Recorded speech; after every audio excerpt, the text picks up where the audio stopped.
India have been bowled out for 240. Man, what a spectacular, brilliant performance from the bowling department of Australia.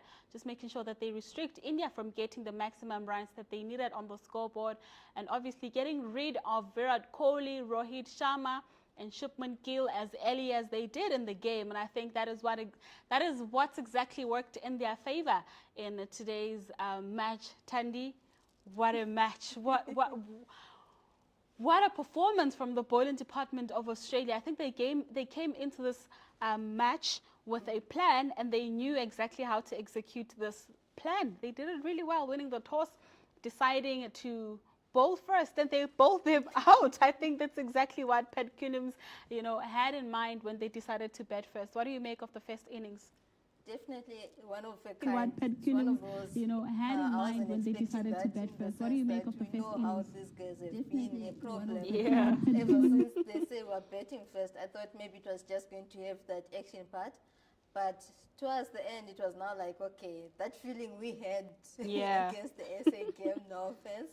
But it's now one of those. It's all right. It's one of those, okay, this is something which we were talking about, in the sense that the teams really needed to dissect the India team and manage to penetrate through, of which that's what they did. They just stuck to their game plan, and it seemed to be working on their favor. As for India, they did their best. They tried to cover all areas, making sure that everyone who gets there, they play their best, and you wouldn't say they were making any mistakes. Yeah. They were just, Australia was just genuinely good, and their attack has been really good. If you look at their economy, it's not so bad, really. As for the top one, it's Mitchell Starc. He has 3 wickets in his pocket with an economy of 5.5, which is not bad. But it shows that how much these guys were just in it just to attack. And they knew that, okay, fine, we might not be really good in the batting in the evening because of the due factor, right? But as long as we attack them right now while there's still a chance, and of which that's what they did.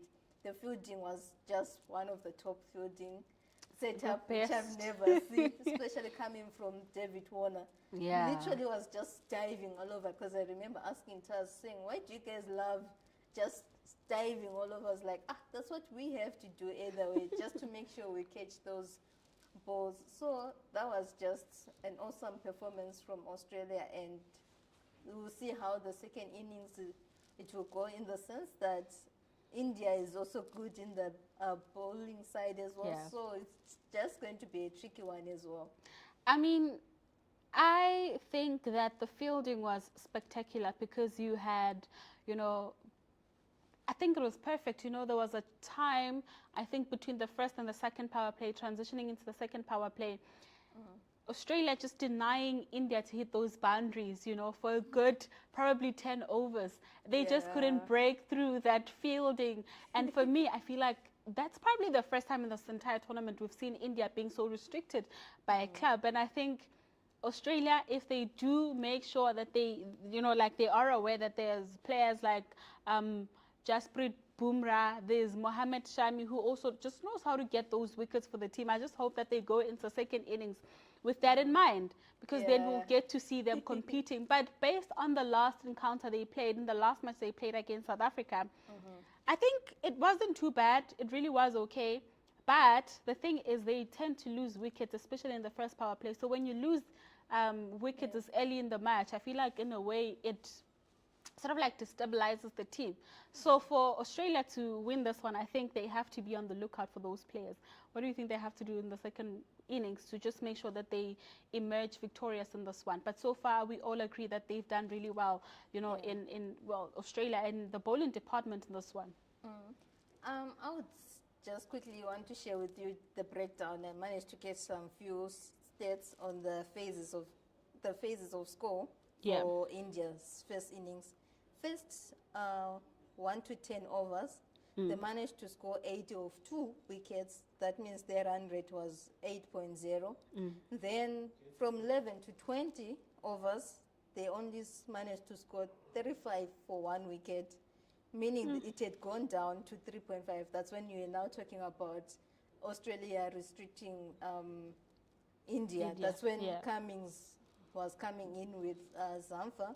So on over 21 up to 30, they only managed to score 37 runs only and off 1 wicket. That's when another wicket came down again, where they scored a run rate of 3.70. Then now, from over number 31 up to 40, they only scored 45 runs. That's when they were now trying to find their footing around here, meaning their run rate was now around 4.5. And then lastly, the last over, from over number 41 up to 50, they only managed to score 43 runs or 5. That's when most of the wickets fell off around that last power play.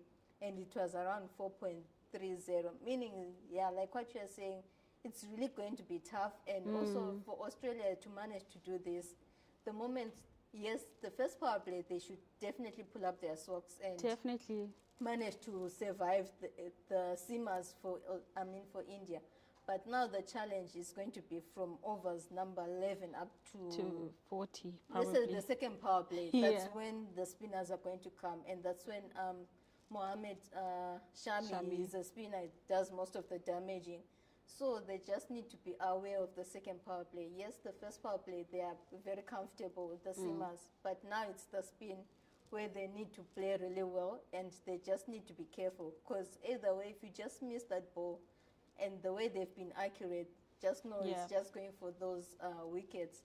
So they just need to maximize during the second power play, and that's when India's stats were now literally going down. And they were not scoring most of the runs. So this means then now they have to come into, you know, this match, especially in the first power play.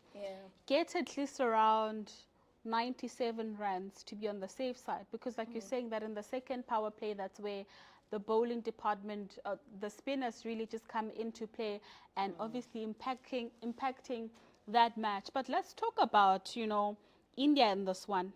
I'm just looking at the stats. And the way that they were so restricted, they only managed to score 3 sixes today, and by one player, that is Rohit Sharma, before coming out. So nobody in today's match, I think this is the first time that there is no Indian player to score a century in this tournament. So that's also another record-breaking record for India in this one. You know, Rohit Sharma with only 47 runs of 31 balls. Shubman Gill coming out very early on, only 4 runs on the scoreboard of 7 balls. Virat Kohli, whom a lot of people were really just, you know, looking at, and I just saw somebody on Twitter saying that Virat Kohli has so much pressure on, you know, like on his shoulders. And I think also the commentators said the very same thing, that everybody just puts his trust on him. And in a game like this, in a game of this magnitude, where he really needed to score at least a century to just keep the team safe, at least crossing that 300 mark, he failed to do so. He scored a total of 54 runs from 63 balls with only 4 fours. So that's not really the performance that players and also the fans were looking for. So I think should India lose today's match, there's just I don't even want to imagine what's going to happen. But what do you think, like, what do you make of that? You know, a player just being bombarded with so much pressure to perform every single match. Definitely, it's just going to be a roller coaster for them, in the sense that they were enjoying those praises from people. Now things are going south. You don't really know what you're supposed to do. You have that self-guilt saying, okay, I should have done this. So many ifs. Now wondering what other people are thinking, like what you're talking about, the fans, how they were just all so quiet. Literally the whole ground, the stadium, it's all blue. But the moment you just hear the stadium being quiet, just know things ain't going well. And you know that you have been the hero, the superstar. The whole time. You're just disappointing your fans. So it's now one of those, we just need to win no matter what. Yes, I didn't perform well as an individual. Now they're just going to focus on them building the team. We can say, hey guys, the bowlers should just come save the batsmen, because literally they failed to put up a higher score. This is literally one of the lowest they've put up so far in this tournament. And they know what they're capable of. Yeah. So right now it's one of those, they don't want to go down yet. without putting on that fight, and that's what they're going to do, just attacking all the time, and that's what they are good at as well. But now just imagine, you go through all the league stage matches unbeaten. Semi-final, you cruise nicely into the final. Yeah. You're winning 10 consecutive matches, and the only match you get to lose is the final. That must be so painful. Because you're looking at a team like Australia. You're looking at a team like Australia. They started badly, like we've said. They lost about 3 matches in this tournament. But they still, pull up a performance in the semi-finals against South Africa. Also in the final today in the bowling department. So for them, I feel like they'll just need to make sure that their batting now is on point. I don't know how much the Jew factor is going to affect the play right now. Like what you're saying, it's very true in the sense that Australia has faced a loss before during this tournament, and they've been working towards getting those wins again, like this contrast, rebuilding their teamwork and their team as well. But for India, they've been just solid throughout. Yeah. So now with the moment like this, saying, okay, well, now at the finishing line is just one last lap left. And to lose right now, it's one of the most painful, though they've rather lost during the group stages, but now they're here, yet they're so far. It's one of those type of things. You can see the finish line is just over there, but just to get there, it's still a struggle. And I would say, I'm sure they are feeling a little bit anxious in terms of the pressure-wise and what other people are going to say as well. It's just going to pressurize them even more, and the higher expectations. So now it's one of those mental toughness where it's going to come in and be like, okay, I don't care what everyone else is saying. I'm just going to play my game and everything is going to be okay. Now I'm just so interested to find out how, obviously Australia will be batting in the second innings, like we've mentioned that I'm not sure if I'm yet convinced with like the chasing game of the moment. Of the chasing, I don't think I've been so convinced yet, but they did it against South Africa. What are the chances of them doing it again? I think it's very much possible. But of course, in that bowling department, you've got the likes of Mohamed Shami, who really knows just how to get those wickets. He got 7 in the last match. So coming into this encounter, I think that's a man to really just be on the lookout for. Definitely, like what you're saying.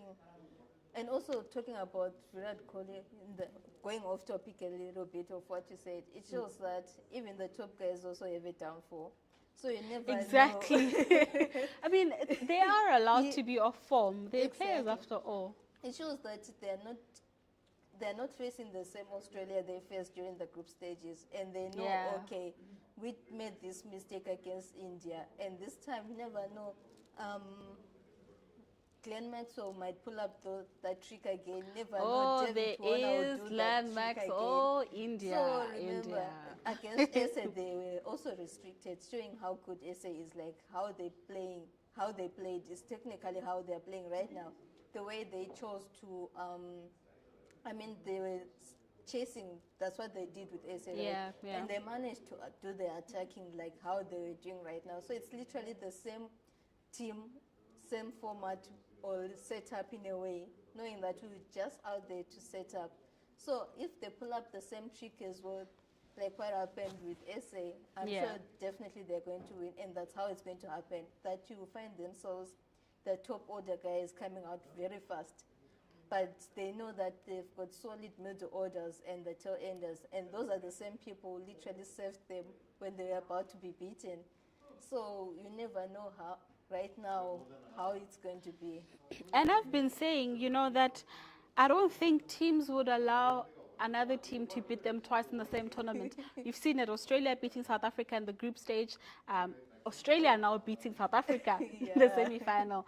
We could potentially see something like India beat Australia in the group stage. We could see something like Australia now rebuilding, having re-looked at the match that they played against Australia in the league match, coming into this one. Obviously, they wouldn't want to lose to the same team twice. I've been saying that, and I guess I'm right.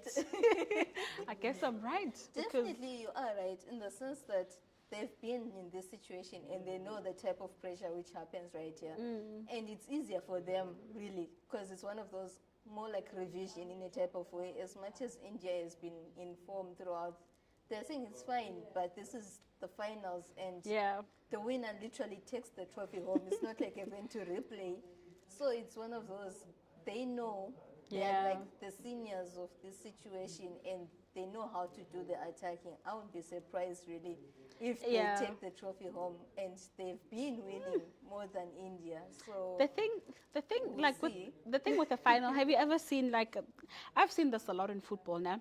You see like a team that's been losing, like on a losing streak, but just making it through to the last round, in this case being the final. In that final, you just see them just beating a team that's been on form. So I think it goes down to pressure as well of just playing on such a very big stage, you know, with no room for any mistakes, because a mistake is very costly. You make a mistake, you're out. You're losing up on the World Cup. So I think India, the pressure has gotten to them at this point, hence why they have not been performing as well. Because like you said, this is the lowest they've scored in this tournament while setting a score. So I think it's going to be interesting just to see how Australia will be coming into the second innings, how they're lining up everything and just getting their betting in order. I just like the way Australia has been just, every time they were just bowling, they were also calm. The fielding, they were just making sure there were no loopholes or so many boundaries. It's literally like they're in form. They've finally picked themselves up, and they are ready to accelerate. And this is what they're doing. Compared to India, yes, they've been accelerating now. But like what you're saying, the nerves now, the pressure from everyone they come into play. They are coming to play. And also pressure from within themselves saying, okay, we are here, we need to win. So instead of focusing on what's happening on the pitch, they're just putting more pressure on themselves instead of just focusing on the now moment and trying to do their best. I'm interested now to find out who do you think is going to perform well for Australia in the betting. I think Glenn Maxwell is definitely the man that they're going to be looking at. They would want to take him out as soon as possible. Pat Cummings as well. Let me just quickly check. Then we have also David Warner as well. Yeah. Okay, that didn't sound convincing. I mean, it's okay. They also have Mitchell Marsh, who can just bet really well for them. So yeah, I think they do have the squad that can really just get the runs on the scoreboard for them. I'm literally curious to see how Smith is going to perform versus, like, in terms of today's performance versus Virat Kohli, to see who's going to perform way better, in the sense that Virat Kohli had always been in the upper hand of performing the best. But for Australia now, we'll see who do better now. I'm trying to think if there's been a match throughout this entire tournament that ended without somebody scoring a century. Because if today's match and today's final, we don't see that, it could probably be the first match throughout this entire tournament that does not have a century from a single player.